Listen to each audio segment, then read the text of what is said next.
My name is Eliza, and I thought I had it all figured out. At 30, I was married to the love of my life, Michael, and we lived in this cozy, though tiny apartment in one of the city's most sought-after areas.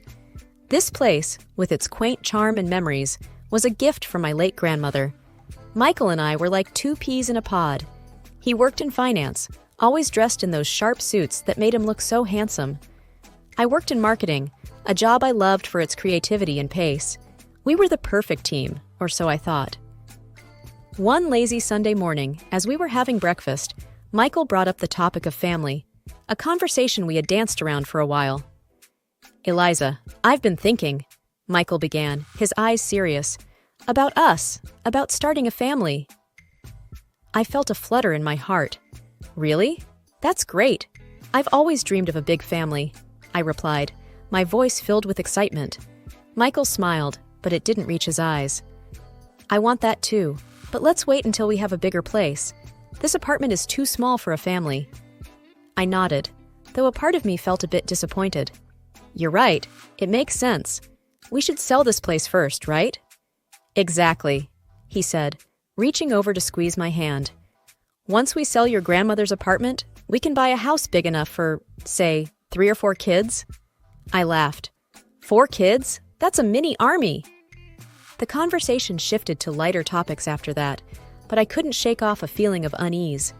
It was like a small cloud on a sunny day. Family gatherings were a big thing in Michael's family. His parents, Robert and Martha, were the warmest people you'd ever meet. They welcomed me into their family with open arms. Then there was Alex, Michael's younger brother, who was married to Sarah. They had 2 adorable kids, but Sarah and I never clicked.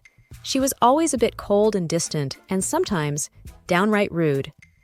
During one such family gathering at Michael's parents' house, she made a snide remark about my cooking.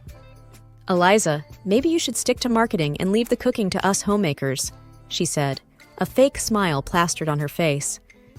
I remember feeling my cheeks burn with embarrassment. Michael jumped in, trying to lighten the mood. "Hey, I love Eliza's cooking, right, Dad?" he said, looking at his father, who nodded in agreement. The evening passed with more awkward moments, but I tried to brush them off. I loved Michael, and I was determined to make things work, even with Sarah. As we lay in bed that night, I turned to Michael. "Do you think Sarah doesn't like me?" Michael, already half asleep, murmured, "Don't worry about her. You're amazing, and that's all that matters." I wanted to believe him, I really did. But deep down, I knew that things were not as perfect as they seemed. And little did I know, my world was about to turn upside down. A few weeks had passed since that conversation with Michael about starting a family. The idea of waiting for a bigger home had settled in my mind, though I still held on to the dream of a large family. It was a chilly December morning, and I was tidying up the apartment while Michael was at work. I decided to clean out the coat closet. It was overflowing with jackets and coats we hardly wore. As I was going through Michael's coats, I felt something in the pocket of his winter jacket. Curious, I pulled it out. It was a receipt. At first, I thought it was just another receipt for coffee or something mundane, but this was different. It was a receipt for a scarlet-colored designer bag from a high-end store known for its romantic gifts. My heart skipped a beat. Could this be for me? I wondered aloud, a smile spreading across my face. Michael had never been the type to splurge on extravagant gifts, but maybe this was his way of showing his love, especially with Christmas just around the corner. That evening, when Michael came home, I decided not to mention the receipt. I wanted to act surprised when he gave me the gift. We sat down for dinner, and I couldn't help but feel a bit giddy. "Michael, what are we doing for Christmas?" I asked casually. He looked up from his plate. "Oh, the usual. Dinner at my parents'. Why, you got something special in mind?" I shook my head. No, just the usual sounds perfect. The days leading up to Christmas were busy with work and preparations for the holidays. But that receipt stayed in the back of my mind. I imagined how that scarlet bag would look with my New Year's outfit. Finally, it was Christmas Eve. We were at Michael's parents' house, the whole family buzzing with festive cheer. Presents were piled under the tree, and I kept sneaking glances at them, trying to spot a bag-shaped gift. Eliza, can you help me with the dessert? Martha, Michael's mom, called out from the kitchen. Of course, Martha. Be right there, I replied, happy to lend a hand. As I helped her with the pie, I mentioned the gift. Michael's been acting a bit secretive. I think he's planning a surprise for me. Martha smiled. That boy always has something up his sleeve. You're good for him, Eliza. The time came to open the gifts. My heart raced as Michael handed me a medium-sized, neatly wrapped box. It didn't feel like a bag, but maybe. I tore open the wrapping paper to find a set of beautiful porcelain dishes. I looked up at Michael, confused. Surprise! I know you've been wanting a new set for when we host dinners, he said, smiling. I forced a smile. They're lovely, Michael. Thank you. But inside, I felt a wave of disappointment wash over me. Where was the scarlet bag? Why did he buy it if not for me? The Christmas dinner at Michael's parents' house was in full swing. The house was filled with laughter, the clinking of glasses, and the warm glow of holiday lights. I tried my best to push the thoughts of the scarlet bag out of my mind and focus on the festivities. Eliza, could you pass the gravy? Alex, Michael's brother, asked from across the table. Sure, here you go, I replied, passing the gravy boat down the table. Michael's parents were beaming, happy to have their family around them. His mother, Martha, always went all out for Christmas, and this year was no exception. The dinner was delicious, and everyone seemed to be enjoying themselves. After dinner, we all moved to the living room for the gift exchange. I watched as Michael's nieces tore open their presents with glee, their faces lighting up with each new toy they uncovered. It wasn't until we were getting ready to leave that I noticed something that made my heart stop. There, slung over Sarah's shoulder, was a striking scarlet-colored designer handbag. It was unmistakable, the very same bag from the receipt I had found in Michael's coat. My mind raced as we said our goodbyes. I couldn't take my eyes off that bag. It was more than just a purse. It was a symbol of something hidden, something unspoken. On the drive home, the car was filled with an uneasy silence. Michael seemed oblivious to the storm brewing inside me. As the city lights passed by, my mind replayed the evening, but this time I saw it through a different lens. I remembered the fleeting glances that Michael and Sarah had exchanged throughout the night. They were subtle, almost imperceptible, but now they seemed glaringly obvious. The way their eyes met across the room, the brief smiles, the quick, hushed conversations when they thought no one was looking. Is everything okay, Eliza? You've been awfully quiet. Michael's voice broke through my thoughts. I turned to look at him, 1,000 questions on the tip of my tongue, but I couldn't bring myself to voice any of them, not yet. I'm just a bit tired, that's all, I managed to say, my voice barely a whisper. The rest of the drive home was spent in silence, each lost in our own thoughts. As we lay in bed that night, I couldn't help but feel a sense of betrayal creeping in. The man I loved, the life we had built together, suddenly everything seemed like a fragile facade, ready to crumble at any moment. In the days that followed Christmas, my mind was in turmoil, haunted by the sight of Sarah with that scarlet designer handbag and the subtle glances exchanged between her and my husband, Michael. The nagging feeling in my gut told me something wasn't right. One cold evening, as Michael sat idly flipping through TV channels, I decided to confront him. Michael, can we talk? It's about the bag, I said, my voice betraying a hint of nervousness. He looked at me with a casual expression. What about it? I just helped Alex pick out a surprise for her, that's all. I took a deep breath. I found the receipt, Michael. It was in your coat. Why didn't you tell me? He let out a small laugh, trying to wave it off. Oh, that. It was just a favor for Alex. You're thinking too much into it, Eliza. His response did little to soothe my suspicions. Later that night, as Michael lay asleep, I mustered up the courage to look through his phone. My heart pounded as I scrolled through his messages and stumbled upon a thread that would change everything. The conversation between Michael and Sarah was not just flirty. It was intimate, revealing a deep and long-standing affair. But the true shock came when I read a message where they discussed the biggest secret of all. Alex's children were actually Michael's. The revelation hit me like a ton of bricks. My husband had been in a relationship with his brother's wife, and the children I'd come to adore as my nephews were in fact my stepchildren. I felt sick to my stomach as I read message after message. They spoke of love, of a future together, and, most shockingly, of convincing me to sell the apartment and move the money to a joint account. Tears streamed down my face as the magnitude of the betrayal sank in. I was quick to screenshot the messages, sending them to my email for safekeeping. With a heavy heart, I deleted any trace of my actions from his phone and lay back, my mind spinning with the enormity of the deception. The next morning, I played the part of the unsuspecting wife. Over breakfast, Michael brought up selling our apartment, a conversation we'd had previously. "So, what do you think about the sale? It could be a good move for us." I nodded, my mind racing with plans of my own. "Yes, let's sell it. It's time for a new beginning," I replied, my voice steady despite the chaos within. He smiled, unaware of the storm brewing inside me. That's my girl, always so decisive. Little did he know, I was thinking about my future, but it was a future that was starting to look very different from the one we had planned together. Armed with the bitter truth about Michael's affair and the shock of his betrayal, I knew I needed to act smartly and swiftly. I put on a mask of normalcy in front of Michael while planning my next steps.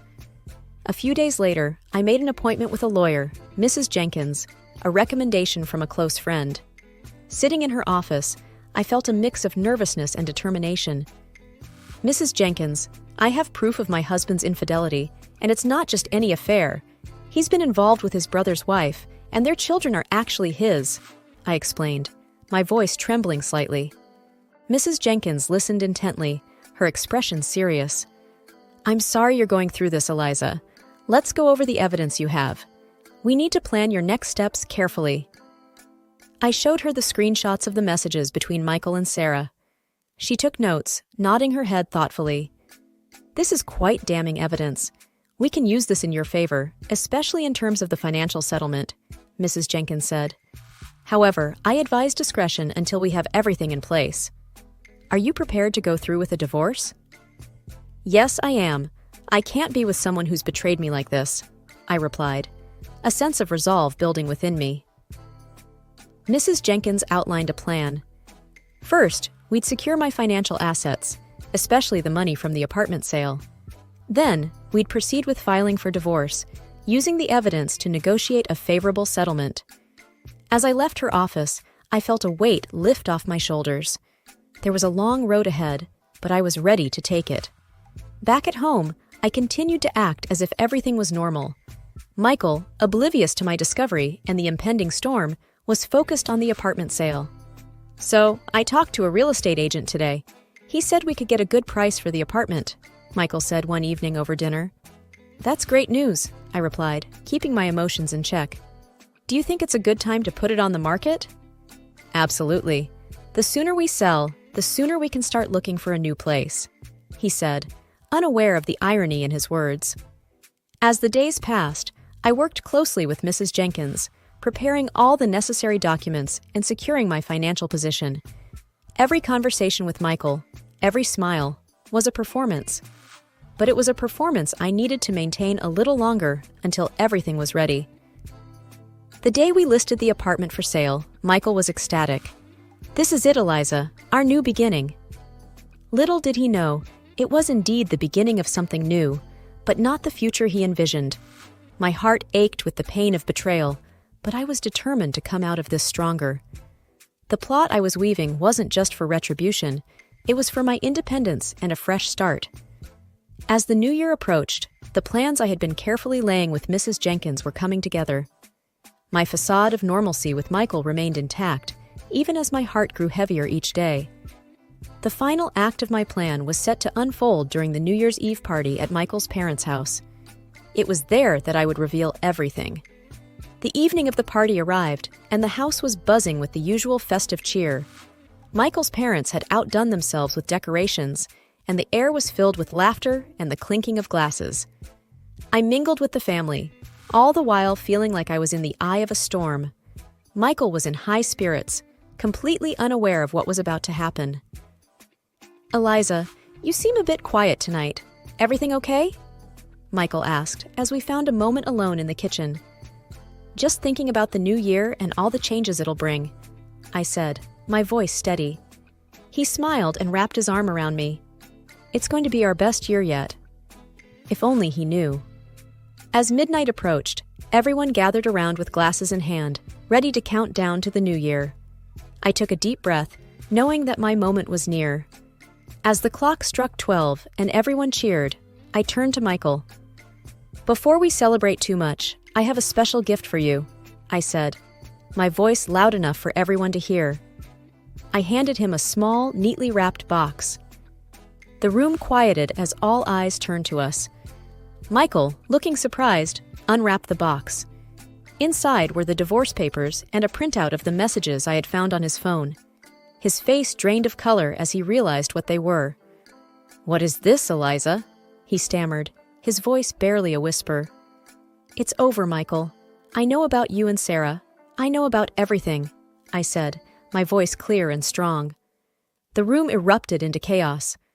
Michael's parents looked shocked, his brother Alex was speechless, and Sarah, who had been standing near the back, looked like she might faint. "What are you talking about, Eliza?" Michael's mother asked, confusion and concern in her voice. "Michael has been having an affair with Sarah, and her children are his," I said, the words tasting bitter in my mouth. Michael tried to speak, but no words came out. Sarah started crying, and Alex, who had been silent up until now, turned to his brother. "Is this true, Michael? Tell me this isn't true." Alex's voice was filled with a mix of anger and disbelief. Michael couldn't meet his brother's eyes. The truth was out there for everyone to see, and there was no escaping it. The revelation at the New Year's Eve party sent shockwaves through the room. Michael's family, once a picture of unity and joy, was now a scene of chaos and disbelief. The truth about Michael's affair with Sarah and their plan to embezzle the money from my apartment sale was out, and the reactions were immediate and intense. Michael's mother, Martha, looked at him with a mix of disbelief and heartbreak. "Michael, how could you? And with Sarah? To think you were planning to steal from Eliza and run away?" Before Michael could respond, I added, "And it's not just the affair. They were planning to use the money from the sale of my apartment to leave the country." The room went silent. The gravity of the betrayal hung heavy in the air. Then, Martha, overcome with emotion, fainted, causing a stir as family members rushed to her side. Michael stood there, looking lost and defeated. His father, Robert, shook his head in disgust. "I can't believe you would do this to your own family, to your own brother." Alex, who had been silent, his face a mask of shock and hurt, finally spoke. "Michael, I don't even know who you are anymore." Sarah was sobbing uncontrollably, her tears doing little to garner any sympathy. The family was too stunned and hurt by the depth of their deceit. With Martha being attended to and the room in disarray, I knew this was my moment to make my stand. I raised my voice, ensuring everyone heard me clearly. "I am filing for divorce from Michael, and I won't just stop there. I will be seeking financial compensation for this betrayal, from both Michael and Sarah." The words felt empowering to say out loud. It was a declaration of my independence and my refusal to be a victim of their selfishness. Michael tried to approach me, a look of desperation in his eyes. "Eliza, please, let me explain." I held up my hand to stop him. "There's nothing you can say to justify what you've done. You and Sarah have made your choices. Now, you'll have to live with the consequences." The months following the New Year's Eve revelation were a whirlwind. The divorce proceedings were tough, but with each passing day, I felt a sense of liberation growing within me. I was no longer bound to a relationship built on lies and deceit. One sunny afternoon, after finalizing the last of the divorce papers, I sat in a cafe, a cup of coffee in hand, reflecting on the journey I had been through. "You look like you're a million miles away," my friend Clara said as she joined me at the table. "Just thinking about everything that's happened," I replied, offering a small smile. "You've handled it all with such grace, Eliza. I'm proud of you," she said, her eyes full of genuine sympathy. "Thanks, Clara. It wasn't easy, but I feel like I can finally start fresh now," I said, feeling the weight of the past months lift off my shoulders. With the divorce settled, I had kept the apartment and received a significant financial settlement from Michael. As for him, his reputation had taken a severe hit, and he lost his job due to the scandal. Sarah and Alex had also gone their separate ways, with the family ties deeply strained. "I heard Michael moved out of the city," Clara mentioned, stirring her coffee. "Yes, he did. And honestly, I'm relieved. It's easier to move on knowing he's not around," I admitted. "And what's next for Eliza?" Clara asked, a hint of excitement in her voice. I thought for a moment. "I want to focus on myself for a while. Maybe travel, pick up some hobbies that I've been neglecting, and who knows, perhaps even start dating again when I'm ready." "That sounds wonderful. You deserve all the happiness in the world," she said, reaching over to squeeze my hand. As we chatted and laughed, I felt a sense of hope for the future. The pain of the past was still there, a faint scar on my heart, but it no longer defined me. I had emerged stronger and more self-assured. The story of my marriage and its dramatic end would always be a part of me, but it was now just that, a part of my past. Ahead of me lay a path filled with new possibilities and opportunities for growth and happiness. It was the end of one chapter, but the beginning of something new, something entirely my own. A fresh start, a new beginning, and a life that I was ready to embrace fully.